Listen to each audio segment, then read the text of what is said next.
Hi friends, అందరికీ నమస్కారం. Welcome back to smart Sri life style vlogs. ఈ రోజు వీడియోలో అయితే తోటకూర టమాటా కర్రీ అనేది చాలా టేస్టీగా ఉంటుందండి. పిల్లలు అయితే మరి అడిగి తింటారు. ఈ విధంగా అయితే ఒకసారి మీరు ట్రై చేయండి, చాలా టేస్టీగా ఉంటుంది. చూస్తుంటేనే నోరూరుతుంది కదండి. యాక్చువల్గా అయితే ఆకుకూరలు అనేది ఎవరు కూడా తినడానికి ఇష్టపడరు, కానీ ఇలా ఒకసారి ట్రై చేసి చూడండి. ఇక్కడైతే నేను లీవ్స్ని బాగా నీటితో శుభ్రం చేసుకుని అందులో వాటర్ని అయితే ఫిల్టర్ చేసుకున్నాను. ఇప్పుడైతే ఆయిల్ వేడెక్కిన తర్వాత 1/2 టీ స్పూన్ జీలకర్ర మరియు అల్లం వెల్లుల్లి చిన్న పీసులుగా కట్ చేసుకుని 1/2 టీ స్పూన్ యాడ్ చేసుకున్నాను. అదేవిధంగా రెడ్ చిల్లీ అనేది 3 పీసులు వేసుకున్నాను. కరివేపాకు, ఆనియన్ సన్నగా కట్ చేసుకుని ఫ్రై చేసుకుంటున్నాను. ఈ విధంగా అయితే తోటకూరని ఉండే వాటర్ లేకుండా ఫిల్టర్ చేసుకున్నాను.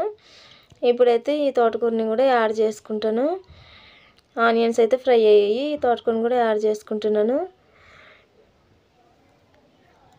యాడ్ చేసుకొని లో ఫ్లేమ్లో అయితే మనం ఫ్రై చేసుకోవాలి. ఈ విధంగా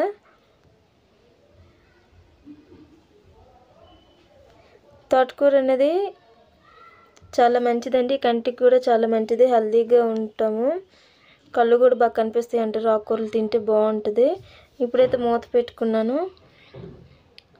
లో ఫ్లేమ్లో పెట్టుకుంటూ అలాగ కలుపుతూ మూత పెట్టుకుంటూ కలుపుతూ చెయ్యాలి. అడుగు అనేది అంటకుండా చూసుకోవాలి. ఇందులో ఉండే వాటర్ అనేది మొత్తం కూడా లేకుండా ఉండేటంత వరకు మనం కుక్ చేసుకోవాలి. ఇప్పుడైతే ఇందులో వాటర్ అనేది ఏం లేదండి, ఇదైతే మంచిగా ఫ్రై అయ్యింది. ఇప్పుడైతే ఇందులో నేను మన టేస్ట్కి సరిపడినంత సాల్ట్ అయితే యాడ్ చేసుకున్నాను. 1/2 టీ స్పూన్ పసుపు కూడా యాడ్ చేసుకోవాలి.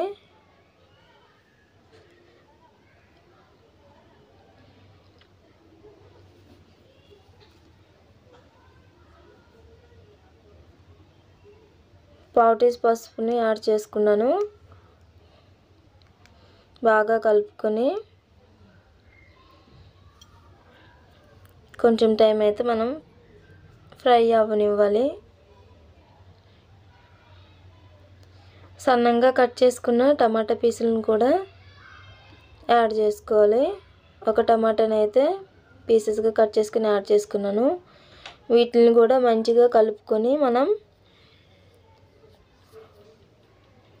లో ఫ్లేమ్లో మూత పెట్టుకొని ఫ్రై చేసుకోవాలి.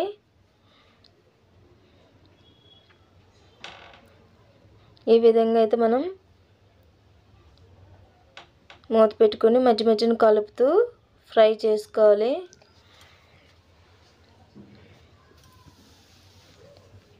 చూస్తున్నారు కదండి, కర్రీ అయితే మంచిగా ఫ్రై అవుతుంది. ఈ విధంగా చేయడం వలన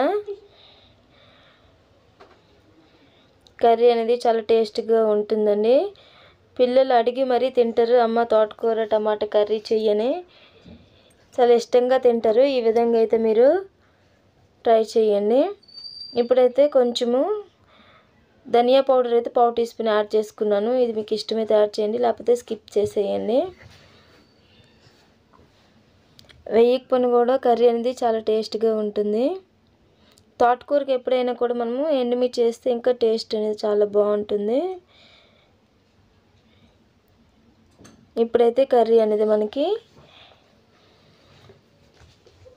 తయారైందని. మీకు కనుక వీడియోస్ నచ్చినట్లయితే like, share and subscribe and comment చేయండి. మళ్ళీ మంచి వీడియోతో మీ ముందుకు వస్తాను. మీరు కనుక మా ముందు వీడియోస్ చూడనట్లయితే పైన ఐకార్డ్స్ మరియు అండ్ స్క్రీన్లో వీడియోస్ పెడతాను, తప్పకుండా చూడండి.